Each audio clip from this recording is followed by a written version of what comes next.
not good at mini golf. I don't think mini golf is particularly amazing sport in terms of like athletic challenge or prowess. I do think it's goofy and it makes me laugh, and that's all I need. It's a great sport.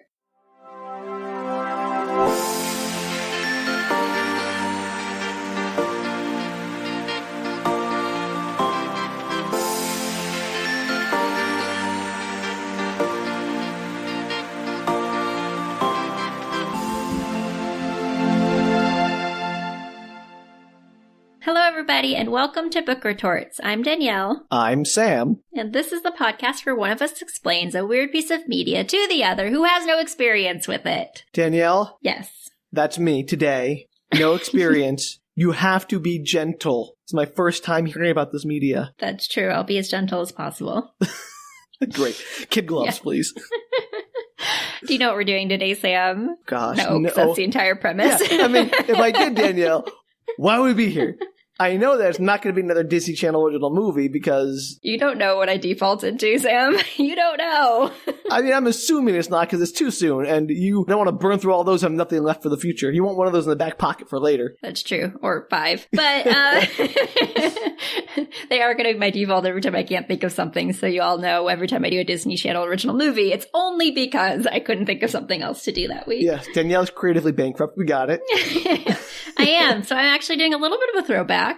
Sort of. Nancy Drew? Like Sweet Valley High? No. But, Hardy Boys? Yes. There it is. I got there. Good guess. That was excellent. Well, I did the 2 things that we already did. You're like, well, what else does Danielle read? Hardy Boys. Everything. I do. I could have been Night of the Crabs or something, Sam. You don't know. But I think, like, you would have more fanfare for that. You would want to give that one more of a space to breathe. That's true. Also, those books are really hard to find right now. Anyway. Oh, no. What I am going to be doing is Hardy Boys Casefiles, which is a renewal of the series from the 80s and 90s. So wait. We're doing a 40-year-old reboot of the Hardy Boys? Yes. You realize you want to do this? The new Hardy Boys is 40 years old now. These are amazing. And they're not 40, they're 34. Oh, I'm sorry. I didn't mean to round up by 6 years. And the Hardy Boys... I'm guessing 3,000-year existence.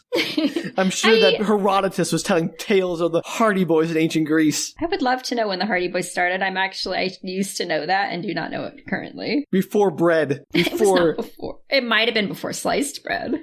They debuted in 1927. Okay, so just in time, was it just post Great Depression or just pre-Depression? Do we know our American history on this podcast? No, we do not. No, it's just like we said, the Roaring '20s, and we have the Great Depression. Okay, so it's like just sort of in time for the Depression. Yes. I think Depression, I want to say the Depression, I'm going to say 29? Something like that. I don't remember when Black Friday was. So that's like, was it Black Monday? Sorry, gosh. American history is hard, man. Black Friday is the new most important American holiday. Black Friday. Are you sure it wasn't like Black Thursday? I don't. It was a Black someday. Pretty sure. Anyway, I think don't it was... write in. I'm pretty sure it's 28 or 29, and I think it was Black Thursday. All right, so we've embarrassed ourselves enough on our utter ineptitude with American history, Danielle. Oh, it depends on who was right, actually. I think we both embarrassed ourselves pretty hard. Okay, so what we're doing today, Sam, getting back on track from Hardy Boys. 1987, the Hardy Boys Casefiles, #1, Dead on Target by Franklin W. Dixon. Dead on Target. Okay, I'm going to speculate what this one's about just based on the title. Okay, go for it. This is about one of those stunt divers, like in the circus, that land on little targets, like a little water pool from a high dive, like a high dive stuntman. Yes, that. And he misses, and now he's dead on the target. They have to It's a literal thing. He's dead on a target. No. You're wrong. That's better. You're wrong. That's better. Probably, actually, but it wouldn't be nearly as crazy if we were going off. Well, I mean, it would still be weird. You don't want to see like a high dive murder mystery? Yes, and that probably exists somewhere in the Hardy Boys Nancy Drew canon. That's even worse. All right, well, tell me about what's Dead on Target. Give me the description for Dead on Target. Okay, so I'm going to give you a little background first, because I think before I give you the one-line description, and I The apologize one-line description, profusely. I looked for more, but the ones that were longer gave way too much away, and we're doing a two-parter on this, and it told you the entire first part. I would love a Hardy Boys story. It's like, this week the Hardy Boys catch Old Man McGee after he murders somebody. Oh, okay, well, I guess I don't have to read the book. Well, actually, all the newer Hardy Boys start with a page of a kind of in media res, like something pulled from the actual book, some high-stakes scene, and you just get to read like a couple paragraphs of something that's happening later. It's like the movie, they'll start like, and you probably wonder how I ended up in this crazy situation, water skiing over the Arctic Ocean. A little bit. What book was it that I did that happened? I don't know, but I hated it. I'm like, it's such a gimmick. In a movie, it's gimmicky enough because they have to like draw you in and think of the action, but like, I already paid my ticket. You don't need to like do that. I'm here in the theater. Get on with it. Do it right. Exactly. However, books, 1987, Dead on Sorry. Target. We're doing a book on this podcast for once. My mistake. I think it's important to note partly the reason why I'm doing this end of the series as opposed to one of the earlier ones is because part of the reason that this book is particularly weird is because of how far it pulls from the old series. So you mean like it takes a lot of stuff from the old series? It's like I'm going in a complete new direction. It goes in it tries to be much more like 90s thriller, high stakes, important. Excellent. Like and you may remember from like old Nancy Drews or old Hardy Boys, like the stakes were low very often. They were a magician. For example, I'm going to give you some very quick little one-line summaries of the old books so that you understand how crazy the new book is. Don't tell me the titles. I'm going to make up the titles after you tell me the summary. Oh, okay. So the first one, for example, Frank and Joe Hardy work together to solve a high-stakes jewel heist. That was the very first Hardy Boys book, 1927. The Case of the Family Jewels. Not what it's called. Should be. It's called The Tower Heist. Well, mine's better. And then, for example, in another one, they go to a haunted house, supposedly haunted house, because there's a scream and they are freaked out about it. And they find out there's a smuggling case, like low stakes stuff. Okay. Edvard Munch's The Not Scream. Yes. Or for example, one time they bring to justice somebody who is sabotaging road building project in the Kentucky wilderness. Like these are very low stakes. Justice hits a pothole. The Hardy Boys story. And so, again, if I'd given you the whole summary, you would see how crazy this is, but you will see it play out. So I'm just going to give you my one-line summary, and we'll go from there. I just ignored all my awesome Hardy Boys titles. I absolutely did. They were all wrong. Justice is a Pothole is a great title, though. Come on. Not for Hardy Boys. I guess you just don't appreciate good literature, Danielle. All right. Here's what we have for... I forgot the title of this book already. Dead on Target. Dead on Target, yes. The Hardy Boys tangle with an international terrorist killer in a secret government agency called the Network. All right. Oh, boy. Oh, boy. First off, tangle. Great choice. Sure. I want to imagine, like, boxing, like, I'm going to get you, terrorist. 1, 2. Second, are we going to do, like, the Born Identity of the Hardy Boys? Yes. Perfect. I'm down. Like, young college-age students, Born Identity style. Also... do they try to use a whole bunch of, like, radical slang to make it sound super modern? No. It definitely has a more modern writing style and probably some more updated slang, but nothing to the point where you're like, wow, this is very 80s. They're not, like, trying to talk to the Ninja Turtles or whatever, like, radical. No. Totally rad, Joe Hardy. I don't know their names. Okay, I'm going to give you some more background. Joe and Frank Hardy. I got it. It was Joe. Are the brothers. It was Joe. Oh my God. It was Joe. Yeah. I imagine Joseph and Franklin, but who knows? Joe and Frank. Good job, Sam. Thank you, Sam. Well done. Good job, Sam. Joe and Frank Hardy are the brothers who solve mysteries, usually fairly local or across the United States. Sometimes they get to go abroad. And which one of them stuff. is dating Nancy Drew, or are they both dating Nancy Drew? Okay, so both have girlfriends in the original. Joe's girlfriend's named Iola, and Frank's is Callie. But whenever there's a crossover with the Nancy Drew series, Frank often has kind of a thing with Nancy Drew. He's not going to cheat on Callie. He's not that bad. But there is one episode where they pretend to date or something, and it's a whole thing. It's a very big, crazy book that's very, has some divisive things among the fans. So he has an emotional affair with Nancy Drew. A little bit. Or the big NB, as she's known in the literary world. Yeah, there's not a whole lot of crossovers, but there are a good handful of them that were pretty well known in the 90s. All right. So... Frank and Joe, Frankie and Joseph, Franklin Josephus oh my Roosevelt. Gosh. Who cares, Sam? All right. Are you ready? You ready for this? Sure. I'm clearly already on He's the edge of my seat. All right, so it starts in media res. Joe pushes past Frank, his brother, trying to reach their yellow sedan, which is exploded into flames. And they die because of shrapnel. Inside of the car is Joe's girlfriend, Iola. So she's dead. Oh, yeah. Hardcore dead. They killed off somebody who had been in, like, most of the past books in the first sentence of this new book. So she's actually dead. It's not like some sort of weird fake out dead where, like in Mission Impossible, she escaped through a sewer grate below the car or something. Definitely not going to tell you that if it happens in future books, but it does not happen in this book. I think I'm only halfway through. It's been a hot minute since I've read this book. Excellent. I am so down for the Hardy Boys just straight up murdering a beloved character. It's wild.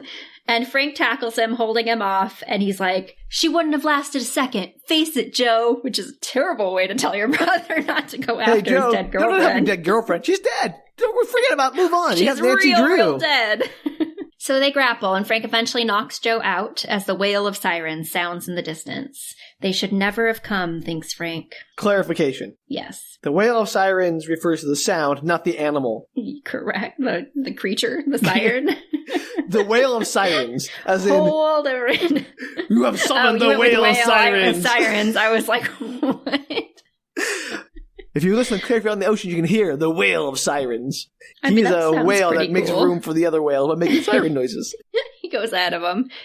All right, I'm so not ready for this, Danielle. I'm so not ready for a plot of deep intrigue. All right, cut to 1 hour earlier. Previously on the Hardy Boys Casefiles. 1 hour? His girlfriend blew up in an hour?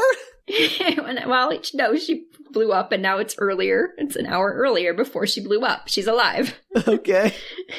Joel pulls up their car to the mall. I hate time travel books, Danielle. The yellow sedan that they have, which I've never seen a yellow sedan, but apparently it exists. You don't think yellow sedans exist? I think they exist. I just don't think you see them very often. So, 1987, man. Sure. So Joe pulls up to the mall, and inside are him and Frank and their two girlfriends, Iola and Callie. And there's a political rally going on for a man named Walker, who is petitioning for president. Walker for president. If this was the 1950s, like the series, that would be definitely a communist rally. They have to bust some heads. Well, we quickly find out that Callie and Iola are involved in his campaign, in Walker's campaign. And Frank and Joe are kind of like, this is why we're here? Because apparently their girlfriends didn't tell them anything. That's not how that works.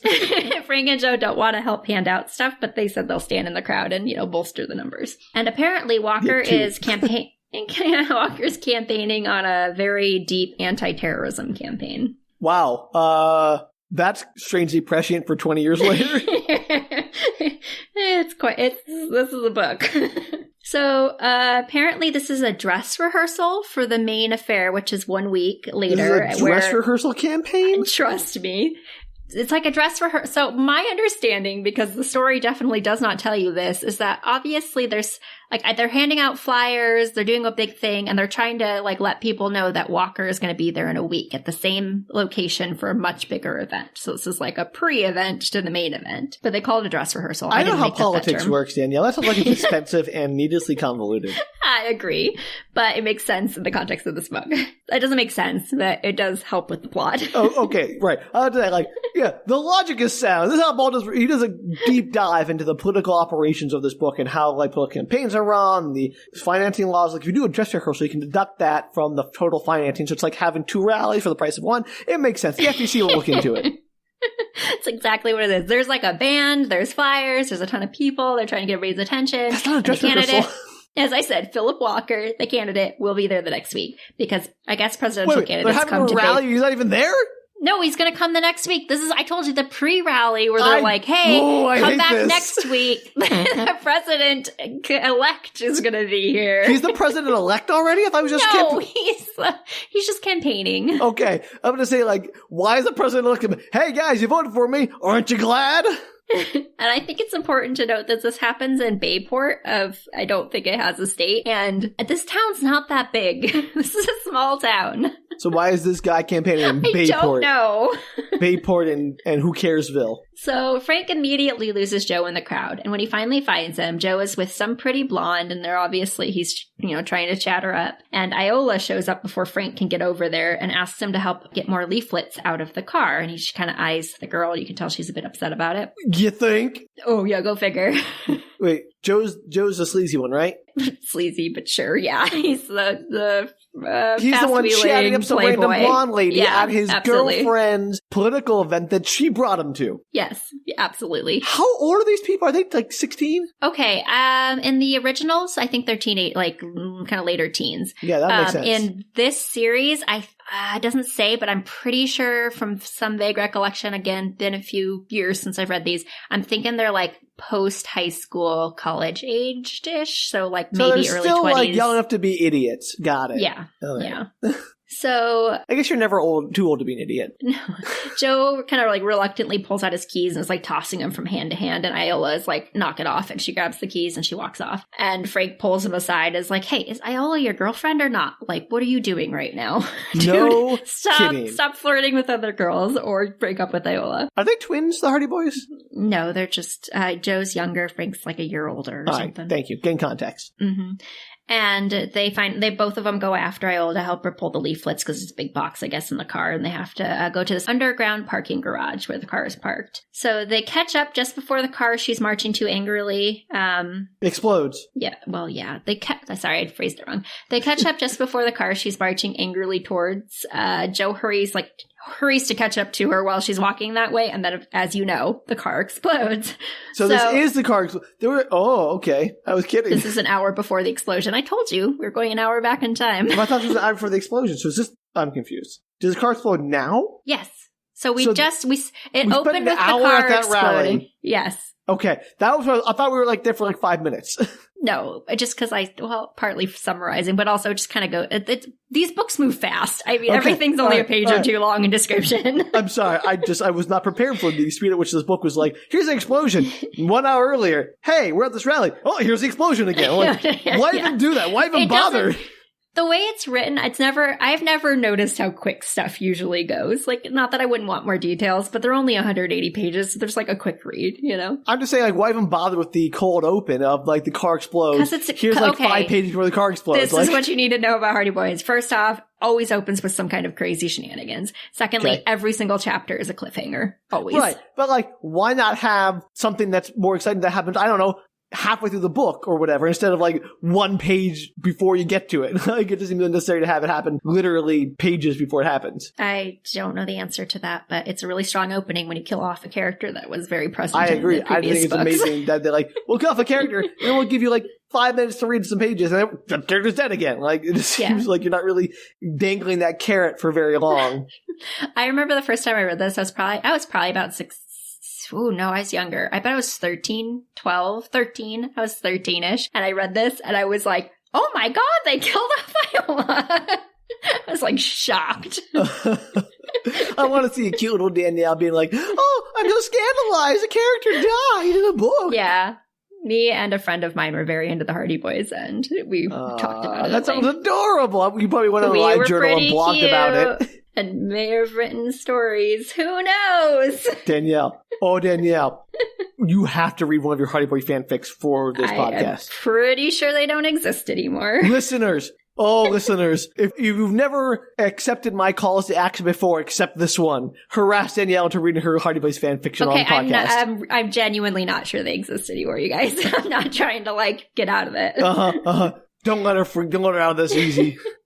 You're welcome to petition for it. I'm not sure they exist. Make it happen. Unfortunately. Right, I was thinking about them earlier today, actually. A future treat for us, perhaps. Which one were you dating in your fanfic? I'm not telling you that. Okay. So, cut to the funeral day. We're sad, Sam. We need to be in a sadder mood. We're sad. Iola, who I know nothing about, died. Well, you just have to know that she was his girlfriend for like 60 years. To be clear, this is the first book in this rebooted series, right? Absolutely. Yep. Number 1. So if you were a fresh reader, say, hey, I never read the Hardy before. Maybe it's time for me to get into it. Oh, the character's dead and there's a funeral. I didn't really care for this character. I had no connection to them. You don't, but you know that there's it's clear that it's a long-term girlfriend, but you don't have any emotional attachment to this That's woman. what I'm getting at. Like, it seems like it's very impactful for the people who know the Hardy Boy. Everyone else is like, oh, okay, I guess this is supposed to be sad. Yes, and it is. So Callie and Frank have met up, and Frank is telling her that Joe is acting like a completely different person right now. He's not speaking. He's not, he's usually really fidgety and just moving a lot. He's not. And their dad, who is a detective, I believe. Sure.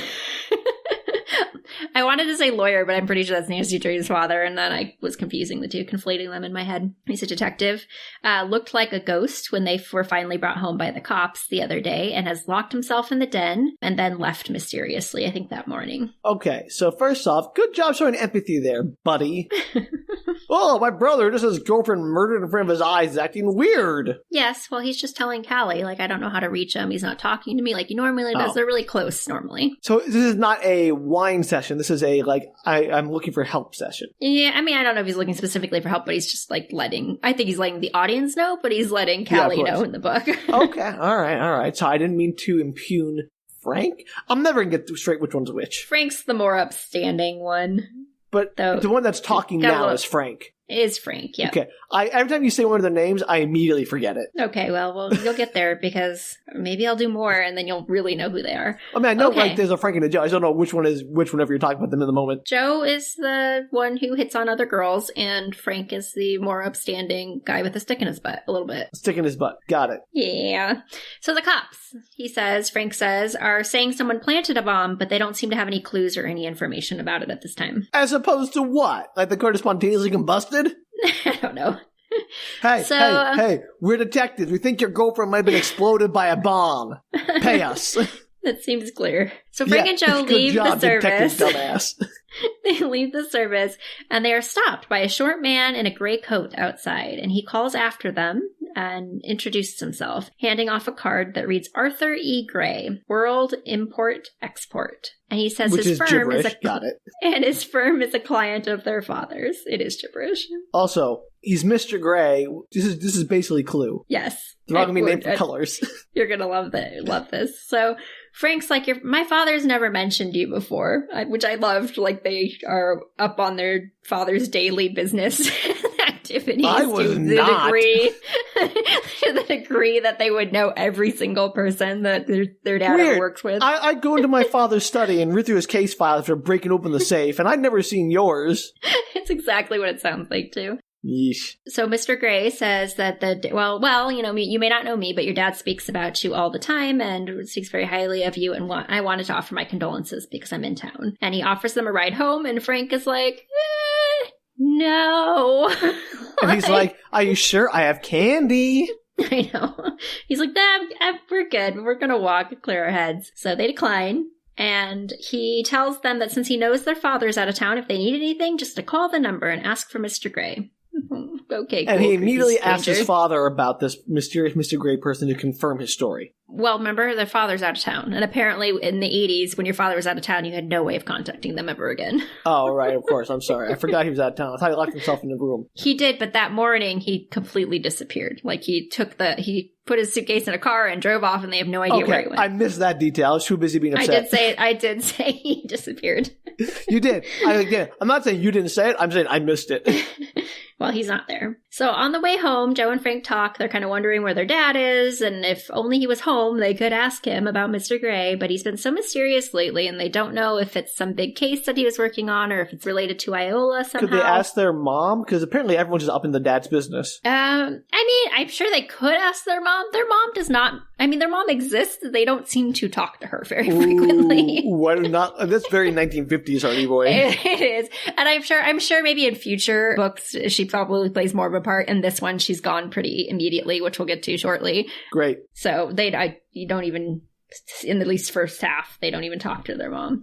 So Joe stops him as they're walking down the road, telling him that they need to talk. And he tells Frank that he's been thinking about Iola and his relationship and how crappy he was to her, because he was. Yeah. And he's going to get whoever did this. And when he's through, they'll wish they'll never been born, which, okay.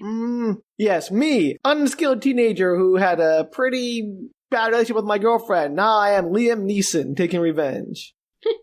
I'm going to assume they're like early 20s, but I could be making that up. Well, whatever. All right. Either way, Joe has the ability to Liam Neeson, okay? He does? Absolutely. They can do anything, Sam. They're Frank and Joe Hardy. That means nothing to me. It means everything to me. I know, Danielle. This is why we're here. So apparently that morning, Joe walked back to the mall and talked to a few of the bomb experts that were finishing up because they You can just do that? To young adults. Hey, I know you're busy here on an active crime scene. I'm just a random citizen, but tell me everything you know of this crime. That's my favorite part about both Hardy Boys and NCU is just how everybody shares everything with them. Nonsense. It is. And apparently the whole car was filled with plastic explosives and a detonator was in the gas tank. And Joe's blaming himself. What? What do you want to know? I'm just confused by it's a lot of plastic explosive for one, and also for one car, I know. Yeah, also just a detonator in the gas tank, which is not a place you want to put a detonator. You want to put it on the plastic explosives, maybe? Sam, I don't know enough about bombs. I'm just saying, the gas tank, not particularly explosive or flammable. Well, maybe it just seemed like an extra bonus. Oh, they do say something a lot about them basically going to town, like the whole car was full Also, of I know you can't tell me this, not yet, but I really want to imagine that in the intervening hour, while they're in the rally, that's when they fill plastic explosive. If you just had a camera on the car, you'd see a bunch of guys quickly, get the wheelbarrow. They're wheelbarrowing plastic explosive over and shoving it in the car as quickly as possible. Yeah, exactly. Just shh, quiet, no one can see it. Just shoving it in there. Yeah, this was 87. There were no cameras in the parking garage. That would be perfect. So Joe is blaming himself and shows Frank the melted set of keys that he'd been sassy with earlier that he apparently got from the That's fire, evidence! Yeah. And he wears them as a necklace now, on his necklace. That's insane. He says, I'm keeping them to remind me that we've got work to do and someone has to pay. Are you with me? I want to see Joe snapping necks and going full John Wick on this. Actually, the nice thing about the opening to this is Frank and Joe didn't really have a lot of emotional depth, as you might imagine in the books from the 20s to the 50s. And it's kind of nice to see Joe have to have some kind of emotional arc in the series. Yeah, how's that work out? Pretty well. Oh, okay. Though he does get a new girlfriend at some point. Spoilers. Well, I mean, he's Joe. He can't be contained for long. No, but it does allow him to be the Playboy brother a little bit. He has too much love to share with all the women of the world. It's kind of nice because it carries over to future books for a while. So Frank's of course, I'm always with you. Let's go. And so they decide to start with the local. That was so easy. Well, you want to help me murder some bad people? First off, yeah, they're always on board for murdering bad people together.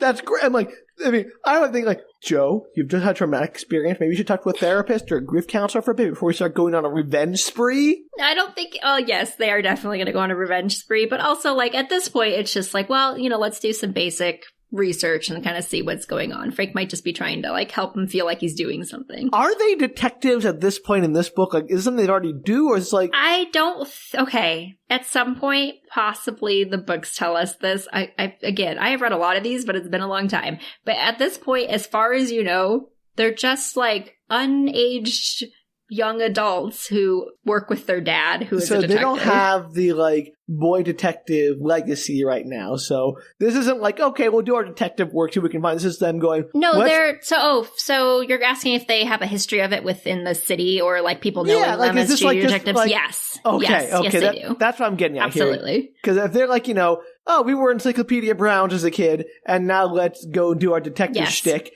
Fine. That's exactly what this is. All right, but I don't know if they're legal. I don't know if they're legally detectives. Oh, no, I don't know if they have a license. Not. They're not well, licensed. they might be because their dad is. They're working with their dad, and so it's possible they also. Right. I mean, they're assuming they're in their 20s. They don't have a license to kill. Yeah. No. Who does? I'll tell you one man who does. Me. James Bond. Yes. They decide to start with the local cops. So they're on a first name basis with most of the cops to All right, answer so your this is question. making more sense than, okay. Yeah, so they go to find out who's in charge of the case, but apparently it's a new new detective from New York who is sassy. And they We all head are. on in. Danielle, everyone from New York is sassy. I know, that's what I've heard. And they head on in to chat with them. And his name is Butler, or last name, I assume, is Butler. I don't know if they give us his first name. So if you Buttles, Detective got Butler. it. They walk in, introduce themselves, and Butler's like, great, you saved me the trouble of calling you. Maybe you'll smarten up and confess. I want to know what you two clowns put in the car because it makes you responsible for Iola's murder. What? I don't know. So, Butler, ace cop, has two suspects will walk into her office like, hey, you blew up your girlfriend. Tell me now. Yes, that is exactly what he does. Is everyone in this book an incompetent boob? Always with cops. I mean, that's Perfect. just like, I mean, that's always, I think any junior detective, the cops are usually kind of morons. Excellent. Otherwise, you wouldn't need like a 16-year-old detective solving your cases. I mean, honestly, maybe we should try it. It can't do much worse. That's true. So, Joe's livid, and Butler insists. You really think I'd fall for the Mad Bomber story, he says. Nobody would waste a bomb on a pair of punk kids, but punk kids playing with the wrong toys might blow themselves up, especially kids who get involved in politics. So his entire chain of evidence is, Gut no one instinct. wants to kill you guys, so you must have been toying around with bombs as like, for funsies? Even though they're like the sons of a detective who probably has a lot of, people that might not want them alive. Who knows if there's something going on with one of the other families. So I know they would bring him for questioning. They'd ask him some questions. I don't think you would jump to, you're clearly the murderers because you like to play around with bombs. I have this whole elaborate story in my head without doing any detective work. Yes, well, he does. Great. Frank's like, no, definitely didn't try to blow up the girlfriend. And if you need a character reference, you can talk to the chief of police. And Butler's like, I see this all the time in New York. Human slime with important friends to cover for them. I did all his lines verbatim because they kill me. They're so funny. Now he's slandering New York? I know, rough, man. I mean, he's not wrong, but, it still hurts. All right. This guy's hilariously over-the-top stereotypical melodrama. I know. They sass back and forth, and Butler finally tells them not to get in his way with their junior detective nonsense. There's prime suspects, and he'll arrest them for impeding investigation. And they if he's end the up prime leaving. suspect, put him in. You got to interview. There's a process. No, they just let him go. Wow. Butler just lets him Butler go. sucks. They leave, and Joe asks Frank what their next move is, and Frank's like, well, we're going to go head to the mall and impede an investigation, obviously. Which I thought was funny. Okay. So what he says, don't I impede know, I my believe it. I investigation. got it, Danielle. I just nothing to add to what I thought they were going to do. And I assume he's being sarcastic, but I'm taking him literally because that's what they're doing. They are. So they head in to speak with the store clerks, hoping to find someone who saw something important. And they head over to Mr. Pizza, where they know the manager, Tony. Tony, the pizza manager? I know, right? Okay. This book leans heavily. I'm not saying it's the best depiction of the 80s and 90s. Well, I'm not. Oh, God, let's move on. I don't have time for this. They're chatting about whether the motive was to get the Hardys, or if someone had something against Iola or Callie's family, or if it was some kind of political motive for some reason. Obviously, there's lots of reasons why a car could have been blown up in the parking garage. And they have the answer. Yes. Hear me out. There was a defect in the car, and the manufacturer didn't want to have to issue a recall. So they thought by murdering everyone who knew about it, they would avoid the recall problem. Say millions. Just that one yellow sedan. Yeah. I mean, good as excuse as any. Look, that's as solid detective work as Butler was doing. Oh, sure. You did just as good. Well done, Sam. Thank you. So they ask Tony to introduce them to the owners in the mall, the other owners in the mall. They all know each other, I guess. I thought this was funny. I was like, do mall owners know each other? Sure, we have a club. We have a teacher's lounge for the owner. We'll hang out during the day when we're in our mall stores. There was apparently some group, but he actually just takes them over to one specific store, which is the head of the, I don't know, co-op-y version of the mall, and is like, this guy can help you out. He knows everybody. Perfect. So they do kind of circumvent it. A+.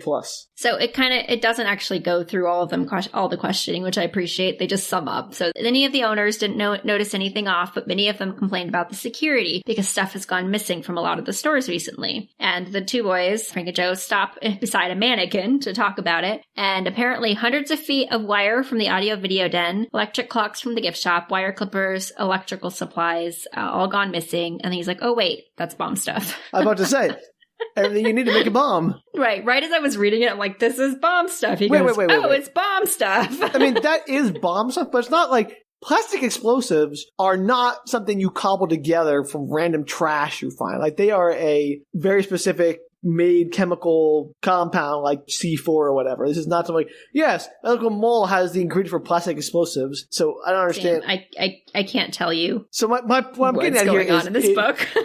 My point is, if you have the resources to obtain plastic explosives, which require very specific types of detonators, you would also have those. You wouldn't need to scavenge a detonator parts or whatever from the mall. Yeah, well, apparently they do, or we'll find out later that it's all a sham. I don't know, Sam. Sure, bring it. All right, I'm sorry. I'm being too skeptical of this book and its rock solid plot. Yeah, I don't think you are. Okay. So as they're standing there, a flash of movement catches Joe's eye, and something whizzes past him, hitting into the mannequin. It's a silver dart! Exclamation I was going to say point. Ninja Star, but that's better. Someone is trying to hit them with darts, and they hurry through the apparently really crowded mall. Wait, clarification. Why it's so crowded. Is it just a dart, or is it like, oh, it's a poison dart like from an Indiana Jones movie? It's a poison dart from an Indiana That's Jones so stupid. movie. But it's with guns, like shooting the guns. Yeah, it's like a tranquilizer gun, but shoots a poison dart, which is stupid because guns already shoot bullets, which are better at killing people. Maybe they didn't want to like kill all of the shoppers, so they're running through this huge crowd of shoppers. I'm sorry, Danielle. No. Sam, I don't know. It's a stupid scene. I know. And I want to revel in it. You can't just say, oh, they shot darts and they're running through the mall. Like, let's take some time to really appreciate the fact that he chose darts as my assassination tool. I think we should have more books with darts. The last book we had with darts, I think, was the prom, the queens, the whatever they were, beauty queens. That may be true. I don't know. Was there any poison darts in Fool on the Hill? No. No, I think that's where you're going. I think that they had the bow and arrows. The little fairy people had bows and arrows. Okay. Oh yeah. Had crossbow. That was it. All right. Sorry. Continue. Okay. So darts are occasionally flying after them, but they never hit them, which is good. And they break into a run once they reach a clear section, but they get stopped by a security guard who is guarding a door and who is promptly felled by a dart. That's how I know they're poisonous. This is so stupid. So they make a break for it. They finally round a corner towards the movie theater section of the They're going to sneak into an R-rated film and hide.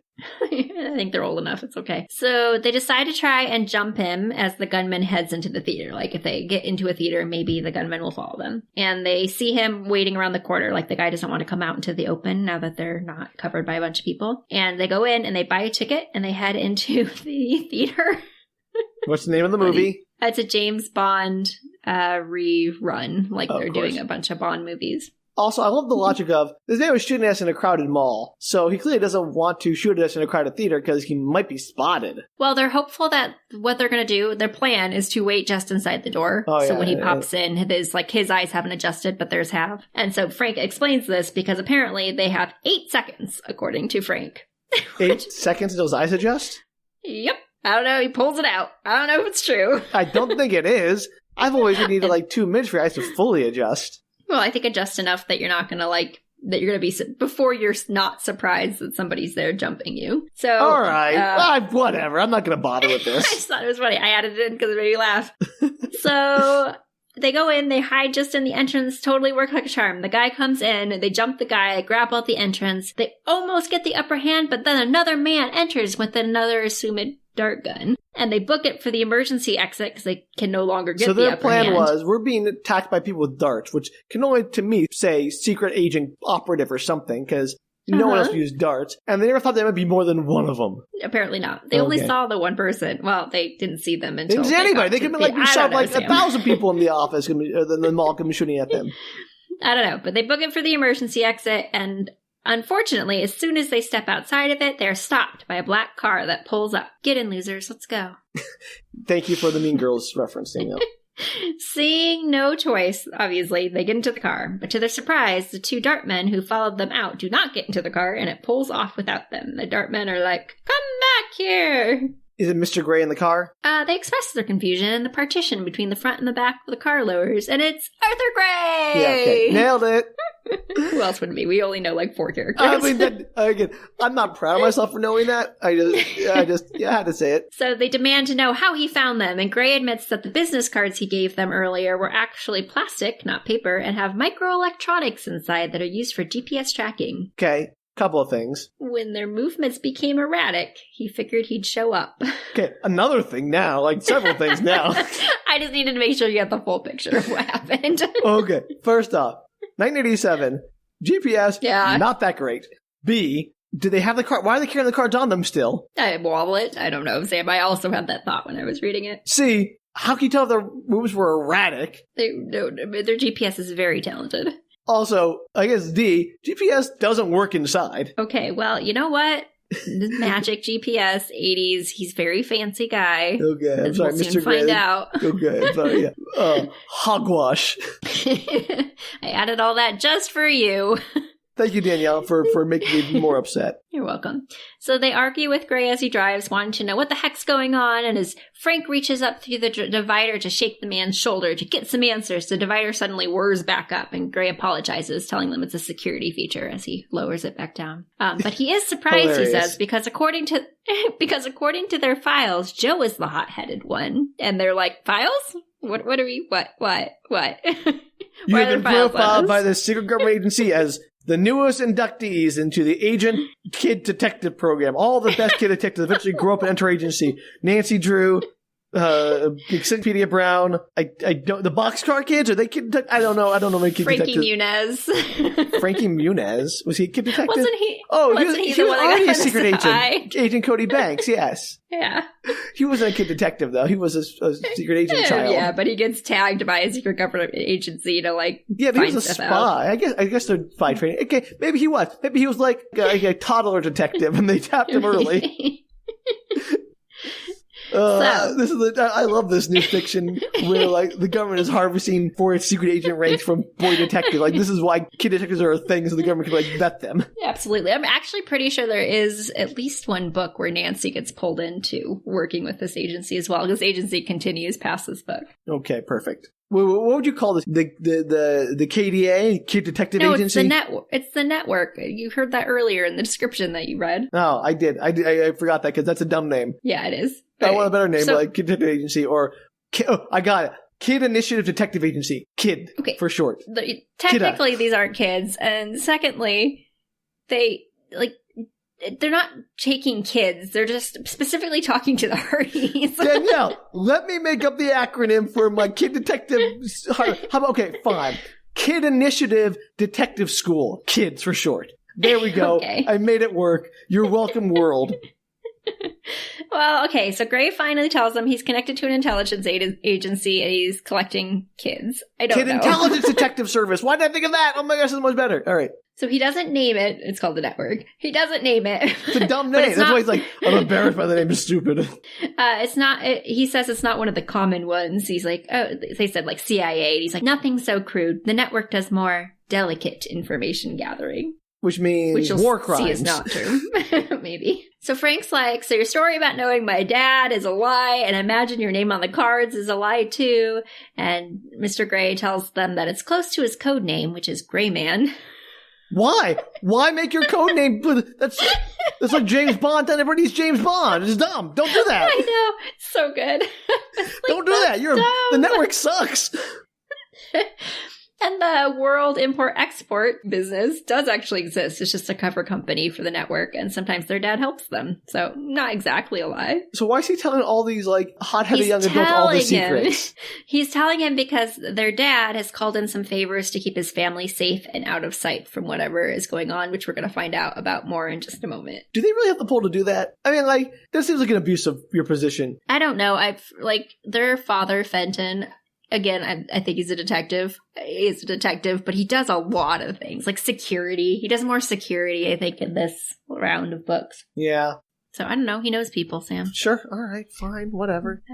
Fine. I'm sure he has some past history. Maybe he was in military previously, or I'm sure they get more into the dad's story in this, and I just don't recall it. All right. I'm sorry. We're like 5 pages into this book. It's mostly my fault. We're not. We're halfway through. Oh, all right. Never mind. No apologies. I take it back. We are only maybe 5 pages into this book. Well, we're halfway through my notes, so we should be done soon. Oh, that's impressive. I told you I split this book in half. They're only like 186 pages. Danielle, I know you split this book in half, but we have never not been able to stretch like the thinnest amount of content into 2 hours worth of nonsense. Well, we'll get there.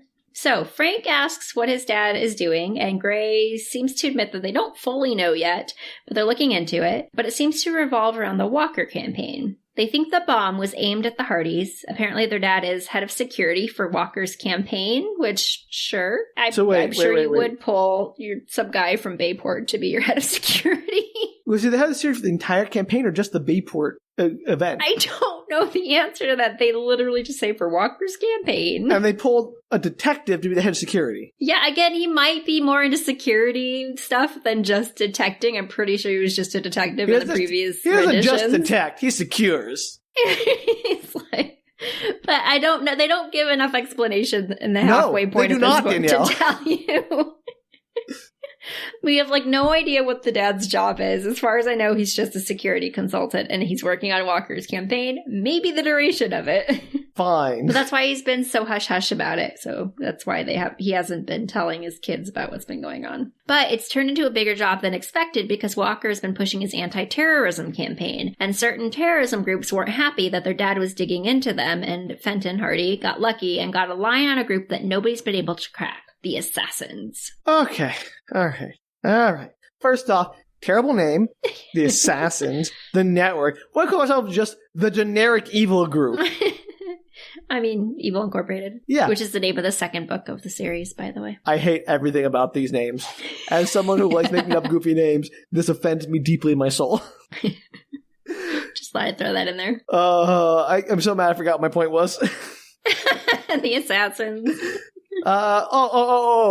So these groups, these terrorist groups, are angry enough about a potential candidate that hasn't won yet, that might win, that's pushing an anti-terrorism agenda. They're going to try to blow that person up before he gets elected? Well, at this point, it seems like they're mad at Fenton Hardy for digging into them and finding out more information than he should have, because he's real good at his job, apparently. And so they're thinking that the assassins were trying to kill these kids so that Fenton would stop. Why just kill Fenton, then? Looking into them. I think it's just go after his family as opposed to go after him. I don't know. That's so inefficient. Sam. If he's the one with the knowledge, then kill him with the knowledge. I'm going to tell you right now, because of where we end this part of the story, is that it is the most inefficient way to do anything ever.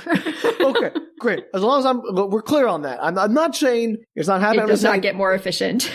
It's like if you want to stop the man who knows all about you from knowing all about you, kill the man who knows all about you. Don't kill his children, because then he's going to be more incentivized to use the knowledge he has about you to take you down. Yes, that's mentioned later in the story. Morons. All right, let's go. So, this group originates... I forgot about this till I just read my notes. Uh-oh. The group originates from the Crusades! Danielle. If this is about them fighting the Templars, boy, do I have something to tell you.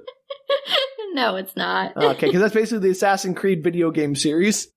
Yeah, well, I mean, this was 87 when way before that, I know. We're just like, whoa, did the Assassin's Creed group from the Hardy Boys? That would have been exciting.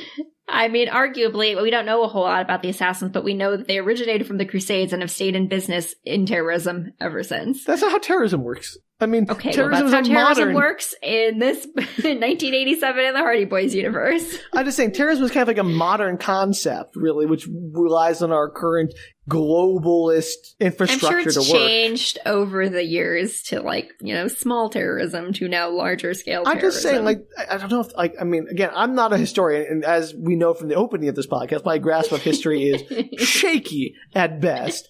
But I always imagine that, what we think of as a terrorist group, the idea of using terrorism as a form of warfare is a fairly modern, maybe it's not, I don't know, maybe I'm just wrong. It seems crazy that this terrorist group has been terrorizing since the Middle Ages. Well, they have, Sam, since the Crusades. I'm sorry, the Crusades. Wonderful. They picked the car to bomb because their dad found out about a major assassin project, which is a series of terrorist attacks across the United States. So they did a terrorist attack to cover up the terrorist attacks. Absolutely. So anyway, their mom and aunt... No! Doesn't matter. Just go with it, Sam. The whole point of terrorism is to get attention for your cause through terror. So their dad found out about it, and that would be great for them. More attention. Well, I think it's because it hasn't happened yet, so they're afraid it's going to be able to... It's going to be stopped. Got it. Yeah. So their mom and aunt are off to some secret destination, so they've already left the house. Like I said, they do not talk to their mom because they do not make it to Tahiti. All right. Yeah, wherever they end up. And the Hardy brothers are on their way. Hardy brothers. The Hardy brothers, the Hardy Boys, are on their way to... But they're so much older now. They're the Hardy men. That was going to be a show for a hot minute with like Tom Cruise and somebody else. Wait, they're doing a reboot of the Hardy Brothers? The Hardy Bros? Absolutely. It was when Nancy Drew came out. Remember a couple of years ago when Nancy Drew became like a big TV show? No, I don't remember when Nancy Drew became a TV show. Okay, well, it became a very popular TV show and several movies, and they were going to do the Hardy Men. Anyway. Love it. Whole other topic. Danielle, you know the Nancy Drew TV series / movies are now on the list for this podcast we're going to do. Oh, sure. Okay, I actually did not watch the entirety of the Nancy Drew TV series. I know, I'm sorry, everybody. But, I should totally do that little movie. There are a couple good movies. Yeah, I was going to say, you got it. Yeah. You're welcome. Okay. No more decoms for a while. Hardy Boy, Nancy Drew run. So the Hardy brothers / boys are on their way to South Carolina. And the boys don't take this news well because they are wanting to stay on the case in Bayport. Guys, you were never on the case to begin with. Okay, they put themselves on the case, Sam. They were accused by an incompetent officer and talked to some random people in a mall, and that's about it. Well, they're trying. It's only been like a day. Okay, not a day, but since I started. So Joe starts trying to get out of the car, I guess, while it's moving. And with all the racket, Mr. Gray pulls over along a semi-deserted stretch of road to tell him basically to suck it up, Buttercup, you're going to South Carolina. And as they're talking, a telephone repair van that had been following behind them picks up speed, swerving to the shoulder ahead of them, and a man with an Uzi submachine gun pops out, firing into the window shield. Did they say windshield.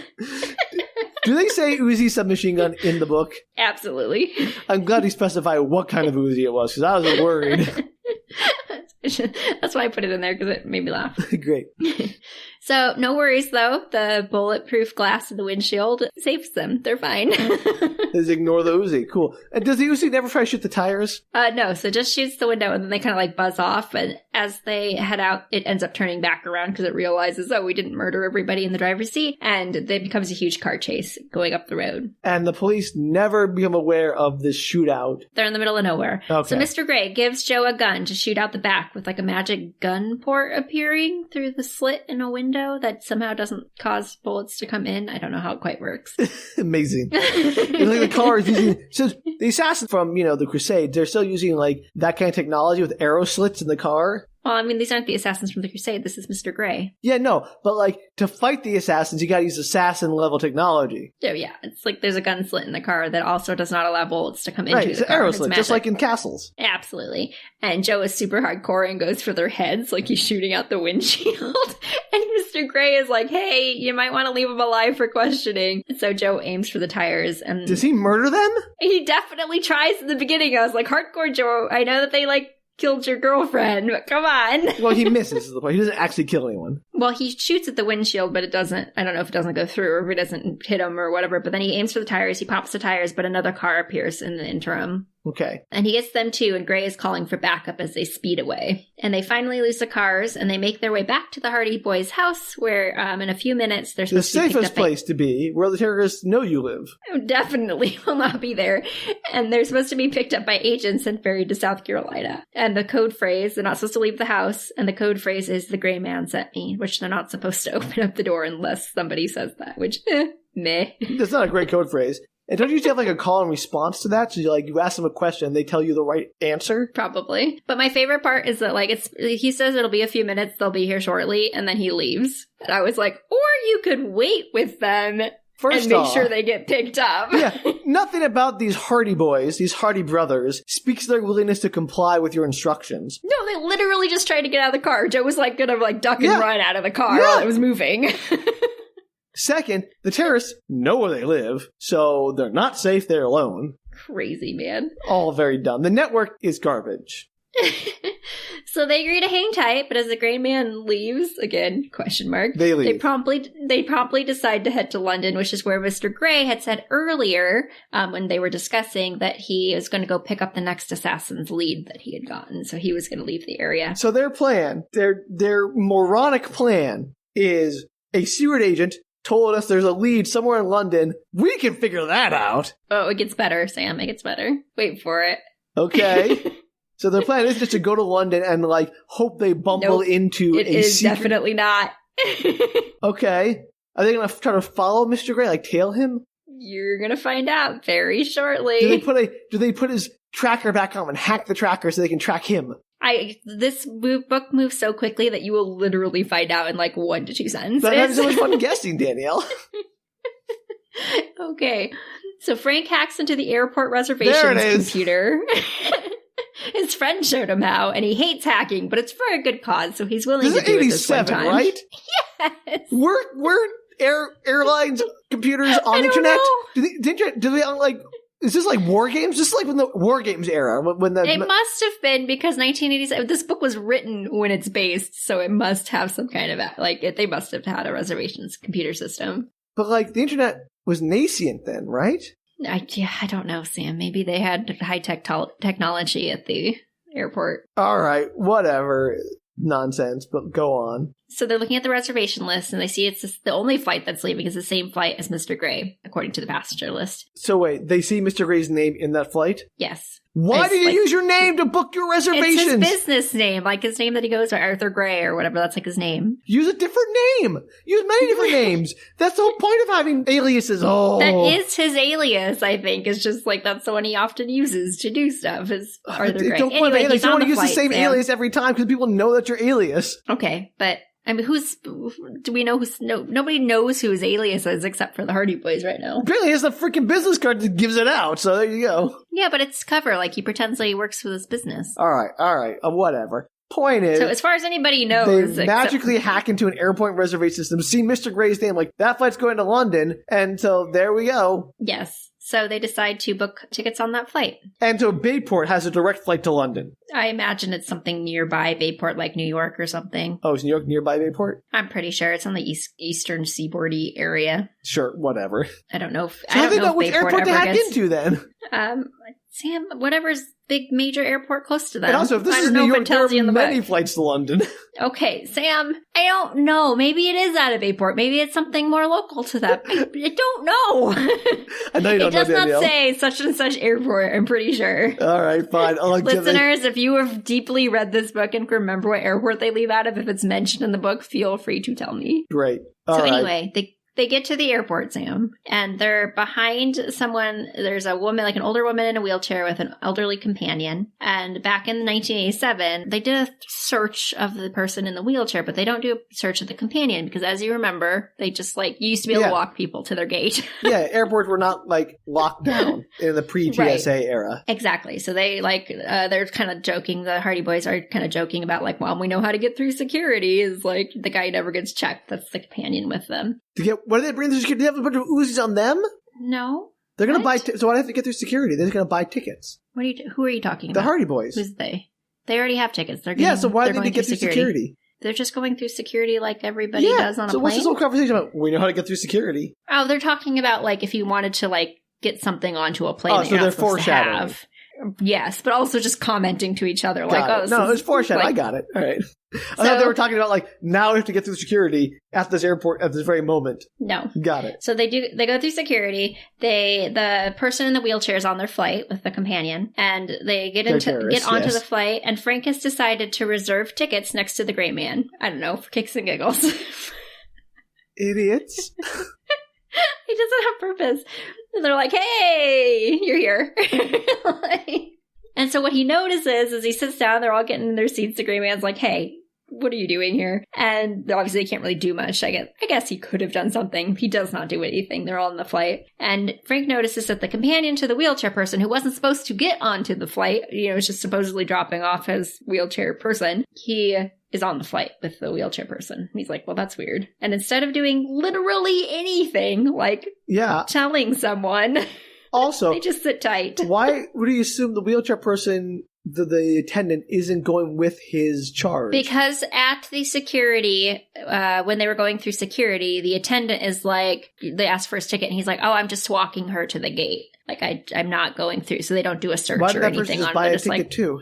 I don't know the answer to that, Sam. I think they were just saying, because obviously, as you said, they're up to something. Yeah. I think he was just doing that so they wouldn't search him. Wait, so they say... they were all like, oh, go through, it's fine. So they search you if you have a ticket, but not if you don't have a ticket. That is what is implied during the scene. Amazing. I mean, I don't know if that's accurate or not, but like, it sounds wild. I think it was probably more true in the 80s and 90s. I did some traveling in the 90s, but I was little. I don't remember. Sure. Frank takes the aisle seat to keep an eye on their questionable friends, and sure enough, the elderly companion makes his way to the bathroom, and when he exits, he's 60 years younger. I use a lot of exclamation points in my notes for this book. It's very surprising. He's got mace in one hand and a grenade in the other. Why mace? I don't say it because the scene requires it. I don't know. Like, if I'm a terrorist, my weapons of choice are mace, a close-range weapon that is not terribly effective, and a grenade. Yeah, I know. It's wild. Like, nothing Why else. Why not just a gun? Yeah, he could have brought literally anything on the plane. They did not search him. He could have brought his dumbass dart gun on the plane. Who knows? So he calls out to everybody on the plane that he's taking control of it in the name of the assassins. Sorry, it's so funny every time. So Frank bursts from his seat, karate chopping the hijacker. What? And the pin grenade flies from his hand, but the mace hand sprays the mace and it gets into Frank's face, but it's fine. Joe jumps forward and, like, football style, tackles the guy and knocks him out. Unfortunately, just as they get the upper hand, the wheelchair-bound woman, who is not wheelchair-bound, springs forth, going for the grenade, and a fight ensues, and the woman takes hold of a flight attendant as a hostage, telling them to drop everything or she'll hurt her. She'll get pepper sprayed, which will, like, really irritate her eyes. She has a knife. She has a knife under her clothes. So why did pepper spray guy not have a knife? I don't know, Sam. So Gray steps forward, telling the assassin, I'm an American official. I'll offer to switch myself as a hostage for the flight attendant. That's leave her alone. She's not involved in any of this. But distracted, he managed to distract them. Frank launches himself at the woman, doing a flying kick, and he downs her. I guess planes were really big. In an airplane. I was going to say, this cabin is huge. Real big. Yeah, biggest plane ever. Amazing. Ceilings as tall as a chapel's.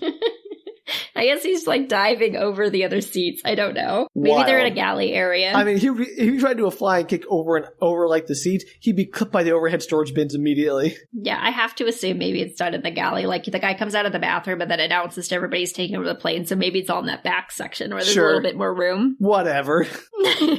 But unfortunately, before they can get the woman fully tied up, she breaks the false tooth in her mouth with the cyanide capsule and dies dramatically. The guy's still alive, though. Yeah, I got it. Unconscious guy. This is why those are not popular in real life. Is there a better, if you want to kill yourself and everyone else with you, a bomb. A bomb works. Well, that was what the grenade was for. That was not really... Yeah, pack the wheelchair full of plastic explosives. You clearly have a supplier. Yeah, apparently.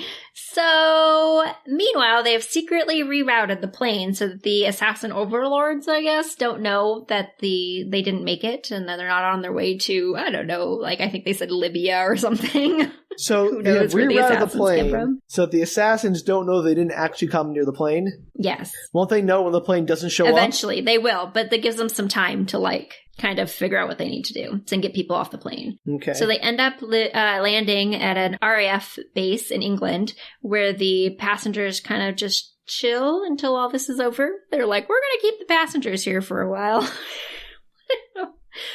Questioning?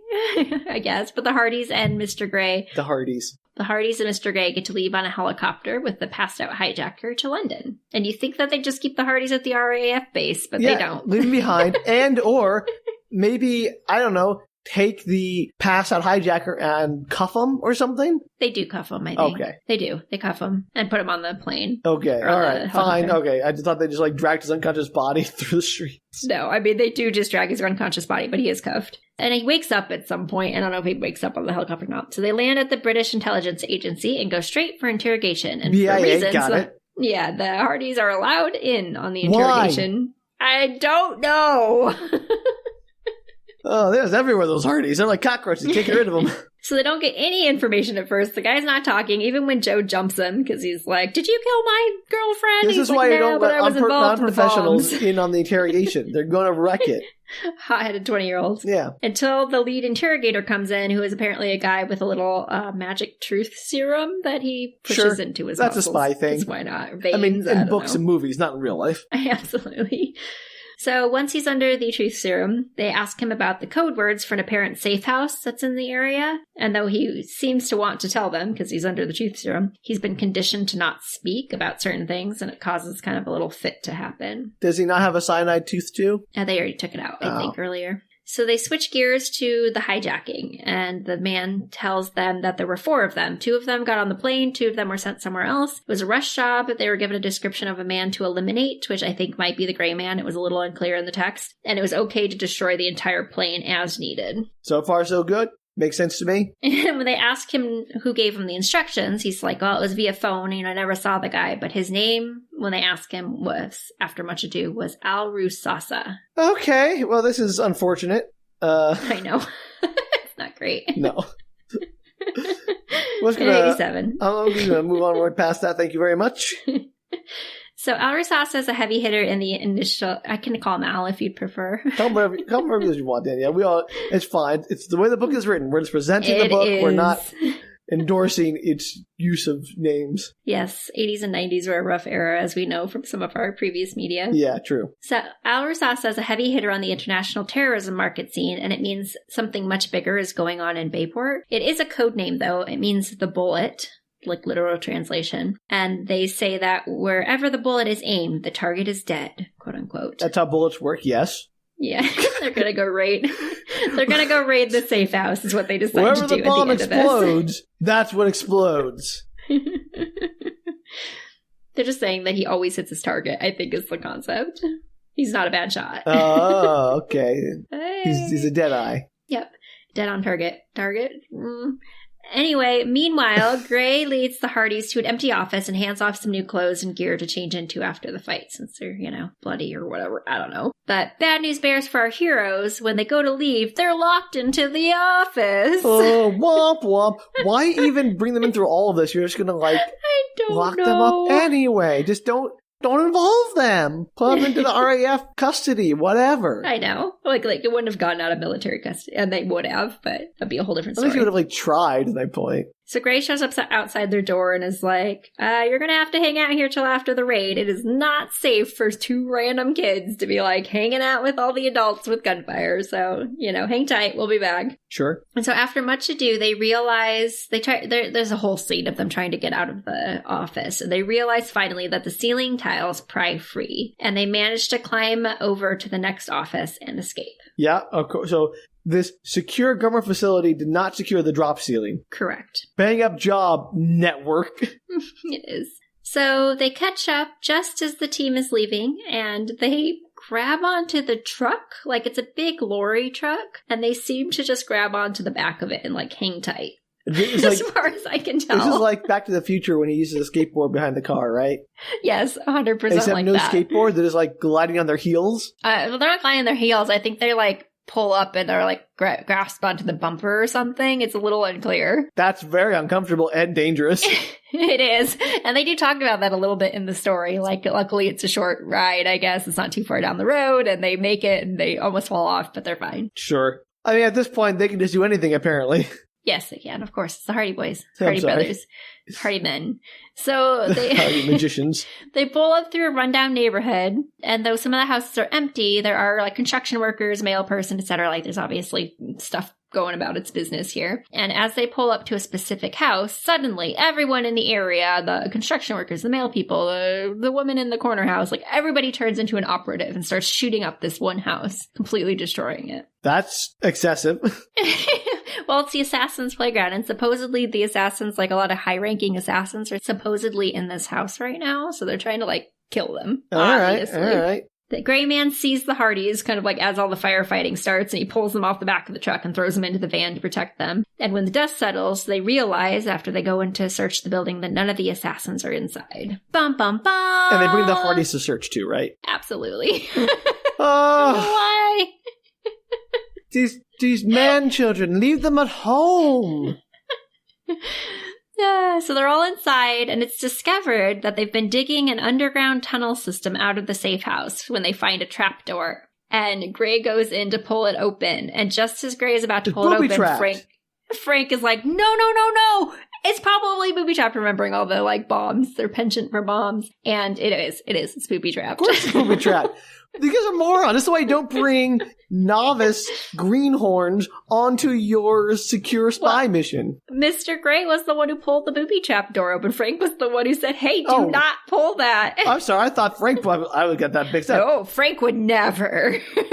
Mr. Gray, you've just cast so many more aspersions on the network. It sounds like even more competent than I originally thought it was, based on the name. That's why they brought the Hardys in, because otherwise they just randomly pull open all the doors. That's a real indictment of your organization if the Hardys are like the best people in your organization.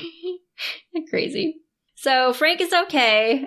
He manages to run towards Gray. He like runs at him, trying to grab him before anything happens. He pulls Gray a little bit, but he doesn't get him far enough away. So Gray isn't doing so hot, but Frank is okay, more or less. Oh, I'm so happy that Frank is the one who didn't die, not the trained spy. Yeah, I mean, otherwise there wouldn't be more stories. And as they assess his condition, the building starts to collapse, and they all, with the bomb and everything, and they all run outside, making out just as the building falls to pieces around them. And Joe says, I'll tell you one thing, they'll never call that a safe house again. Boo! A man died! He's not dead, he's just hurt. Many people died in the gunfire, right? Nobody's, no, because the gunfire, there was no gunfire back. It was just gunfire onto the building trying to kill the assassins. Well, if the bomb didn't come, Mr. Gray, that pun would have. There. I thought it was funny in a terrible way. So their care is taken over by a guy named Perkins as Gray is wheeled into security, and they get cleaned up and presented to the head of British intelligence. The head of British intelligence with these two. The head of British intelligence. These two bumpkins. His name is Sir Nigel Folio. Of course it is. Folio. Is there any stereotype this book won't indulge? Folio? I don't know. I don't know how to pronounce his last name. And no, it's very set in its ways. Fabulous. Okay, so Sir Nigel is like, nice to meet you. What do I do with you? And the Hardys are like, yeah, nice to meet you too. We have some questions. And Sir Nigel is like, sure, why not? I'll answer some questions. Why? You're an intelligence. Don't answer. Don't answer anything. The assassins, apparently the tunnel runs about 3 blocks out from that house they found. And so the assassins have escaped for now, but the city is pretty sealed up and they're keeping an eye on all any exits. So City's they don't famously think easy to seal up. I know, especially London. And so they think the assassins are probably going to have to lay low for quite a while because they're not going to be able to get out of the country easily. Or the city, easily. The people from that London flight are finally home, just FYI. So yay. Sure, yay. Whatever. And Ala Rusasa has been dealt a blow by the assassins not completing their job on the plane, whatever that means. Sure, they missed killing one operative. Great. That has been taken out of the game by being injured anyway, so. Well, they seem to suggest that, like, maybe the guy was waiting for those 2 people to make it, like they needed those 2 people, but then they also told them just to blow up the plane if they needed to, so there was a high chance they were going to die anyway. So like if you're hinting your entire evil plan on the 2 guys you told to go on a suicide mission, not a good evil plan. Yes, exactly. So Sir Nigel then decides to send them home, because that's what they wanted to go home anyways, on the condition that they absolutely never speak of anything that they heard outside of anything that's happened outside of Bayport. Are the worst. Look, pinky swear you won't tell our government secrets to everybody. And they should be relatively safe there since none of the assassins could leave London. Yeah. I'm sure that's totally true. I'm sure these don't have cells in other places, and it's just these one group that's it. Like, if they just had a bombing there, you think everybody's left the area, I guess. Well, we have that one bomb, and then they're over here now. They can't be in two places at once, so you're safe. Crazy. So before they can leave the office, they're like, great, we get to go home to Bayport. That's exactly what we wanted to do anyway, because we wanted to figure out stuff that was going on there. So as long as we're not going to South Carolina, everything's copacetic with us. But before they can leave the office, a voice yells outside the door, demanding to see Sir Nigel, and the Hardys quickly realize it's their dad. It's their dad. Yeah. Good call, Sam. Yeah, of course he is. The Hardys panic and they tell Sir Nigel they definitely cannot run into their dad, as they are 100% supposed to be in South Carolina because that's where their dad wanted them. They're going to be so grounded. He's going to spank us so hard. They don't say that part, but that's kind of a conversation they have later, which is sort of funny. Not that. This is why they should be in South Carolina. Right, they're supposed to be in South Carolina. And if Nigel doesn't want anyone to know what went down outside of Bayport, then they definitely shouldn't be spotted by their father, because he's going to insist on knowing everything. And somehow that convinces Sir Nigel. Why would he not want this to be known? Nothing bad happened. I don't know. He's not like, oh, you really messed up, Nige. Like, no, everything went, we found their safe house. We dealt them a blow. One agent was non-mortally injured in the event, so I think it was a success. Yes. Well, I don't think I don't know how involved the dad is in all the safe houses stuff, but I don't think he'd want his kids in London because the company couldn't figure out how to get them to South Carolina.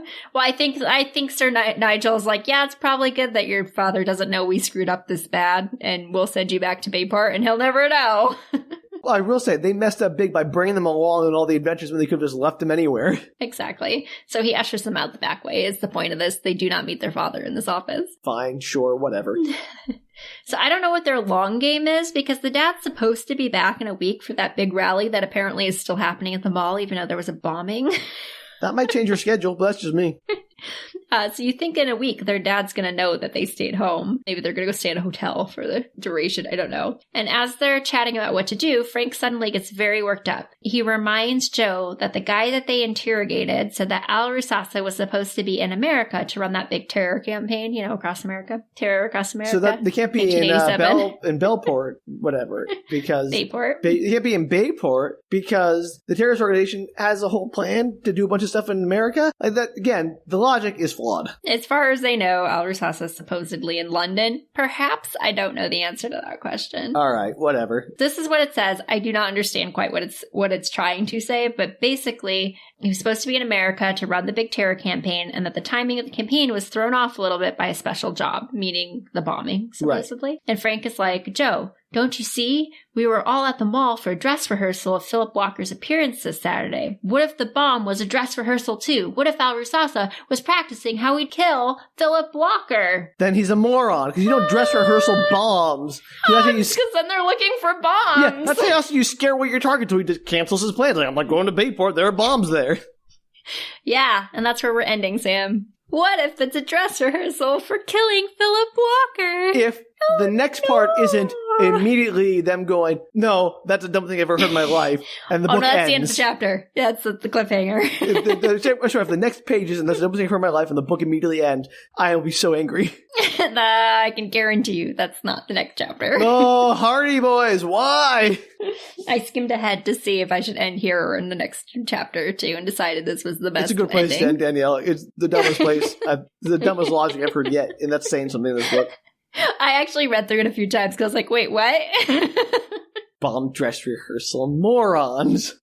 Good times. I love the Hardy Boys. Yeah, that's like a lot of dumb fun. It's very stupid. It's so fun. I used to have a bunch of these. Like they used to sell them in like packs of 3, like 3 books in one giant volume. And I would stick them in the bathroom and I would like read them. Get through like the entire series that way. That sounds very typical. I know. Good times. Well, thank you for sharing, Danielle. I am on tenterhooks to hear how they will resolve, well, I guess I was going to say the dumbest terrorist organization ever, but they're fighting the dumbest law enforcement agencies ever. So really, it's a coin flip who's going to win. I know. In comparison, the Hardy Boys are brilliant. Which is, in this book, really saying something. They're so good. They just get progressively better, too, as they find their footing in this, like, crazy new world that they're building. I'm excited for next week. That was, like, this isn't a John Grisham book, that's for sure. But they're quick and fun and like it's very they sound typical very like 80s, 90s. Digestible and fun. And like they move so quickly. I guess when you're reading it, you don't have time to be like puzzled over any of the inanity because it's like, oh, just move around past that on the next thing. Yeah, no, absolutely. You're just like, oh, what? And then the next page, something else that catches your attention. Well, if anyone out there has a better name for the network, as if that's very hard, that they want to share with us, or to add someone else to our kid detective recruitment pool, you can tell us about that at bookretorts.com. You can also tweet, Instagram, or Facebook us at Book Retorts. And if you want to support Danielle and my own detective agency, child detective agency. We've got so many things going. Yeah, if you want to support our child detective agency, you can do so at patreon.com/bookretorts. We'll solve your case badly. We may not solve your case at all badly. Double your money back, no guarantee. Isn't this the second time we've done a detective agency? We were just going to be really sarcastic. Right. Yeah, we did that one. This is a child detective agency, Danielle. We got to cover all our bases. It's like the junior version of our preview. We made enough money on Patreon to start the actual detective agency, and now we're doing our junior version of it. Perfect. So it's a prequel, Danielle. Train those children. Yeah. To take over for us in our old age. All right. Well, until then, I guess don't just hack airport terminals to follow spies. I'm so upset about that. We should look into the hackers world of 1987. What was possible, what was not. All I know is what I learned from the movies, Danielle. That's unfortunate. Sneakers, hackers. Well, hackers was more 90s. War games, that stuff. Anyway, until then, bye. Take care, everybody.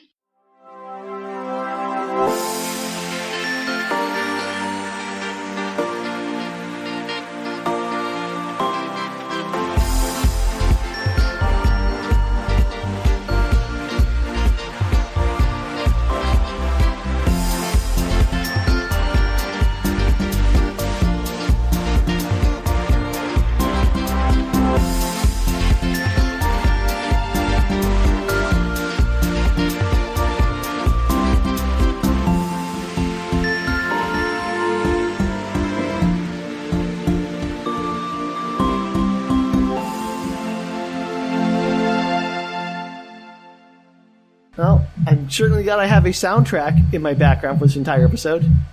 It's real good. I think it's going to mesh well with the vibe of the Hardy Boys. Right, because it's disjointed and not unwanted, which is just like the Hardy Boys are everywhere they go in this book.